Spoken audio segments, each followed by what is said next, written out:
अच्छा, ये next topic है आपका स्फेरिकल मिरर्स। स्फेरिकल मिरर्स को स्फेरिकल मिरर्स क्यों कहा जाता है? क्योंकि ये किसी, अगर आप इसकी दोनों एजेस को एक्सटेंड करते हैं तो वो कोई क्या बनता है, स्फेयर बनता है, इसलिए जो है वो इनको स्फेरिकल मिरर भी कहा जाता है। ठीक है। अच्छा, a mirror whose polish reflecting surface is part of a hollow sphere of a glass और plastic is called spherical mirror. ऐसा कोई भी मिरर जिसकी रिफ्लेक्टिंग सरफेस जो है वो किसी होलो स्फेयर का हिस्सा हो, उसको हम क्या कहते हैं? हम उसको स्फेरिकल मिरर कहते हैं। स्फेरिकल मिरर में कुछ और खसूसियात हैं, उनको भी देख लेते हैं। वो क्या हैं? वो ये हैं कि स्फेरिकल मिरर के जो दो कर्व सरफेसेस हैं, उनमें से एक के ऊपर थिन लेयर लगी हुई होती है सिल्वर की, और फिर उसके ऊपर दोबारा जो है वो कोटिंग लगा दी जाती है रेड लेड ऑक्साइड पेंट की। इस तरीके से उसके जो एक साइड है स्फेरिकल मिरर की, वो क्या हो जाती है? ओपेक हो जाती है, और दूसरी साइड जो है वो हाईली पॉलिश होकर रिफ्लेक्टिंग सरफेस बन जाती है। ठीक है। अब डिपेंड करता है कि नेचर रिफ्लेक्टिंग सरफेस की किस तरह की है, उस बेसिस पे हम इसकी दो टाइप्स बनाते हैं। एक कहलाती है कंकेव मिरर, और दूसरा क्या कहलाता है? एक कंकेव मिरर कहलाता है और दूसरा क्या कहलाता है? कन्वेक्स मिरर कहलाता है। अगर किसी मिरर की ये इनर साइड, अंदर वाली साइड जो है वो क्या हो? रिफ्लेक्टिंग सरफेस हो, और बाहर वाली साइड क्या हो?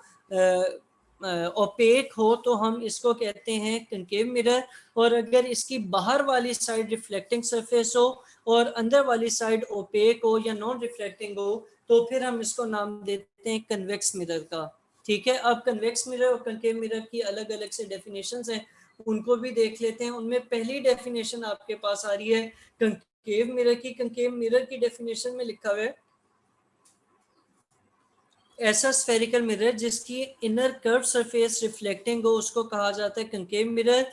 कंकेव मिरर में साइज ऑफ इमेज डिपेंड करता है कि पोजीशन ऑफ ऑब्जेक्ट क्या होगी, और इसमें वर्चुअल इमेज भी बनता है और रियल इमेज भी बनता है। ठीक है। तो इसके तीन मेन पॉइंट्स है। पहली बात क्या कि अगर इनर कर्व सरफेस जो है वो रिफ्लेक्टिंग हो, तो हम इसको क्या कहते हैं? कंकेव मिरर कहते हैं। कंकेव मिरर का जो साइज ऑफ इमेज है वो डिपेंड करता है कि पोजीशन, सॉरी, इमेज का साइज डिपेंड करता है कि पोजीशन ऑफ ऑब्जेक्ट क्या थी। ठीक है। ये आगे जाके हमने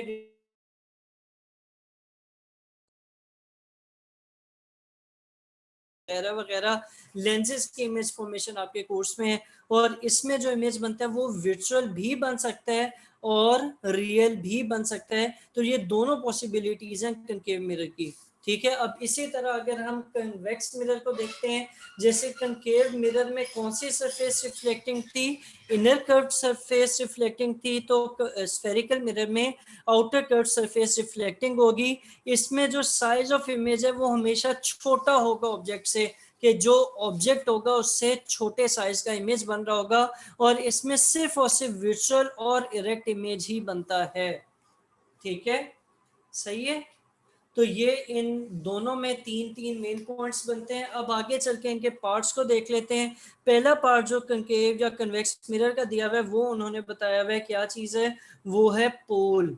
ठीक है। पोल क्या होता है? पोल ये होता है, it is mid point of curve surface of spherical mirror, it is also called vertex. कि ये जो कर्व सरफेस है, अब दोनों में अगर आप देखें, मैं यहाँ से पेन से हाईलाइट करता हूँ रेड कलर में, कि एक कर्व सरफेस ये वाली है और दूसरी कर्व सरफेस ये वाली है। इन दोनों का जो सेंटर होगा, ये जो बिल्कुल मिड में होगा, इसको क्या कहा जाता है? इसको पोल कहा जाता है।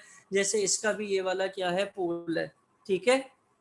ठीक है। और इसका एक और नाम भी होता है पोल का, वो क्या नाम होता है? वो होता है वर्टेक्स। फिर आगे चलें तो इसके बाकी पार्ट्स को भी देख लेते हैं, इसके बारे में और क्या लिखा हुआ है ये भी देख लेते हैं।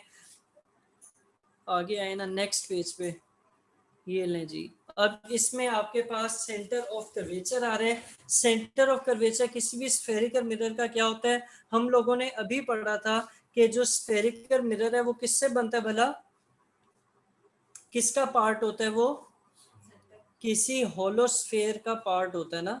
कि अगर फर्ज करें कि ये एक बिल्कुल स्फेयर है, इसका कोई पार्ट अगर हम ले लें, यानी अगर हम इसका ये वाला पोर्शन फॉर एग्जांपल ले लें, यहाँ से लेकर यहाँ तक का, और इसकी एक साइड को रिफ्लेक्टिंग कर दें और एक साइड को ओपेक कर दें, नॉन रिफ्लेक्टिंग कर दें, तो ये क्या बन जाएगा, मिरर बन जाएगा। ठीक है, अगर आप अंदर वाली साइड को रिफ्लेक्टिंग करते हैं, इस वाली को, तो ये क्या बनेगा, ये कंकेव मिरर बनेगा।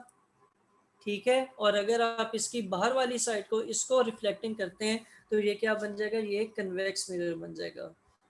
सही है, सही है। अच्छा, अब सेंटर ऑफ कर्वेचर क्या होता है, अभी मैंने आपको अभी अभी बताया कि ये कोई भी मिरर जो होगा, कंकेव हो या कन्वेक्स हो, वो किसी बड़े स्फेयर का हिस्सा बनता है, ऐसे ही है ना। तो ये जिस बड़े स्फेयर का हिस्सा बनता है, उस स्फेयर का जो सेंटर है, जैसे इस डायग्राम में अगर आप देखें, तो ये वाला जो सेंटर है, ये क्या कहलाता है, ये सेंटर ऑफ कर्वेचर कहलाता है, और इसको आप कैपिटल सी से डिनोट करते हैं। ठीक है, सही है। अब ये बड़ा जो कर्वेचर है, या ये जो बड़ा स्फेयर है जिसका ये हिस्सा था, उसका जो रेडियस है, इसका जो क्या है, रेडियस है, वो क्या कहलाएगा, यहाँ से लेकर यहाँ तक का फासला होगा, बाउंड्री तक का, उसको क्या नाम देंगे, उसको हम रेडियस ऑफ कर्वेचर का नाम देंगे। ठीक है, ठीक है। अच्छा, अब ऐसी लाइन जो इसके पोल को और सेंटर ऑफ कर्वेचर को ज्वाइन करे, उसको प्रिंसिपल एक्सिस कहा जाता है। ठीक है, इसको जरा देखिएगा, अगर मैं ये सारा अंडू तो नहीं कर रहा है, ऐसे आपको येलो कलर से बता देता हूँ कि इसका सेंटर ऑफ कर्वेचर क्या है, ब्लैक वाले का ये है, तकरीबन ये है, ऐसे ही है ना। और सॉरी, ये पोल है, ये पोल है क्योंकि ये मिरर का सेंटर है। अच्छा, और सेंटर ऑफ कर्वेचर क्या है, ये वाला, ये दोनों येलो को अगर आप ज्वाइन कर देंगे, तो ये स्ट्रेट लाइन जो बन रही है, ये क्या कहलाएगी, प्रिंसिपल एक्सिस कहलाएगी। सही है, सही है। अच्छा, अब नीचे चलते हैं। प्रिंसिपल फोकस को समझने के लिए आपको पहले थोड़ा सा और देखना पड़ेगा, यहाँ पे डायग्राम्स वगैरह जो बनी हुई हैं, और फिर हम बाद में इसको समझेंगे वो क्या होता है प्रिंसिपल फोकस, उसको हम यहाँ से सही तरीके से समझ सकते हैं। यहाँ पर फिर उन्होंने क्या बनाया हुआ है, दो मिरर्स बनाए हुए हैं, एक कंकेव मिरर है और दूसरा कन्वेक्स मिरर है, और दोनों केसेस में बीम ऑफ लाइट आ रही है या पैरेलल रेज आ रही हैं। मुझे साथ बताना कि ए वाला कंकेव मिरर है या बी वाला कंकेव मिरर है। ए वाला कंकेव मिरर है। आयशा, क्यों कंकेव मिरर है ए वाला, उसकी इनर सरफेस, उसकी इनर कर्व्ड सरफेस क्या है, रिफ्लेक्टिंग है, जिसकी वजह से वो क्या है, कंकेव मिरर है। ठीक है। अच्छा, अगर ये कंकेव मिरर है, इसके मुख्तलिफ पार्ट्स आपने मुझे बताने हैं कि इसका पोल कहाँ पे होगा। चले मैं यहाँ पे ना लेबलिंग करता हूँ, ये पॉइंट ए है, ये पॉइंट बी है, सॉरी ये पॉइंट बी है, बी है, ठीक है, सही हो गया। अब इसमें ए पोल है या बी पोल है, ए पोल है, और बी क्या है, सेंटर ऑफ कर्वेचर। ठीक है, रेडियस ऑफ कर्वेचर क्या होगा साथ, ए से लेकर बी तक का डिस्टेंस।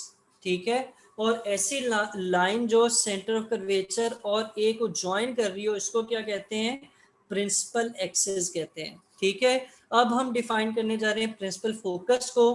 किसी भी कंकेव मिरर में जब बीम ऑफ लाइट आती है, तो वो सारी पैरेलल रेज उसकी टकराने के बाद इससे एक पॉइंट पर मिलती हैं। ठीक है, सही है। तो वो पॉइंट जहां पर ये सब आके फोकस हो रही हैं, इसको नाम दिया जाएगा किसका, प्रिंसिपल फोकस का। ठीक है, कैपिटल एफ से डिनोट किया जाता है, और ये क्या होगा, प्रिंसिपल फोकस। इसी तरह अगर आप दूसरे वाले मिरर को देखें, तो इसमें रेज आके दूसरी साइड पे मिल तो नहीं रही होती, लेकिन अगर आप उसकी प्रोजेक्शन देखें, तो ये एक पॉइंट पे मिरर की दूसरी साइड पर प्रोजेक्ट होती हैं। उस पॉइंट को आप क्या नाम देते हैं, प्रिंसिपल फोकस का नाम देते हैं।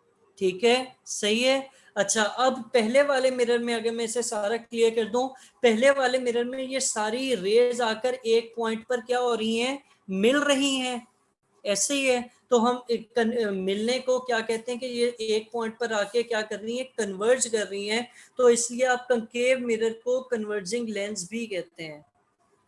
ठीक है, अच्छा, इसी तरह दूसरे मिरर पे देखते हैं, तो दूसरे वाले में ये टकराने के बाद क्या एक पॉइंट पे मिल रही हैं? नहीं मिल रही, बल्कि क्या कर रही हैं? स्प्रेड हो रही हैं। तो इसको हम क्या कहते हैं? डाइवर्ज कर रही हैं, या हम इसको डाइवर्जिंग लेंस भी कहते हैं। ठीक है? तो कन्वेक्स मिरर का नाम क्या हो गया? दूसरा नाम डाइवर्जिंग लेंस। और कंकेव मिरर का कन्वर्जिंग मिरर, और कंकेव मिरर का नाम क्या हो गया? Converging mirror. तो डाइवर्जिंग और कन्वर्जिंग मिरर दो टाइप ऑफ मिरर्स आ गए।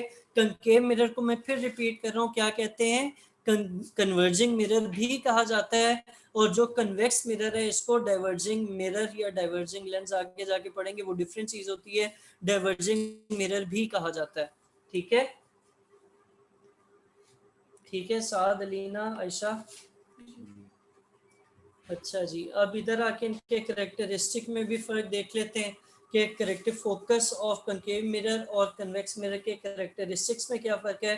कन्वेक्स मिरर का फोकस जो है वो बिहाइंड द मिरर होता है, कनकेव मिरर का फ्रंट ऑफ द मिरर होता है। इसका कन्वेक्स मिरर का, क्योंकि वो बिहाइंड द मिरर बन रहा है, तो इसका फोकस विजुअल होता है, रियल नहीं होता। ठीक है, लेकिन कनकेव मिरर का क्योंकि फोकस कहाँ पे बन रहा है? फ्रंट ऑफ लेंस बन रहा है, तो हम कहते हैं कि ये रियल होता है। और आफ्टर रिफ्लेक्शन जो है वो एक फोकस पर आगे लाइट्स क्या कर रही होती हैं? कन्वर्स कर रही होती हैं। सही है?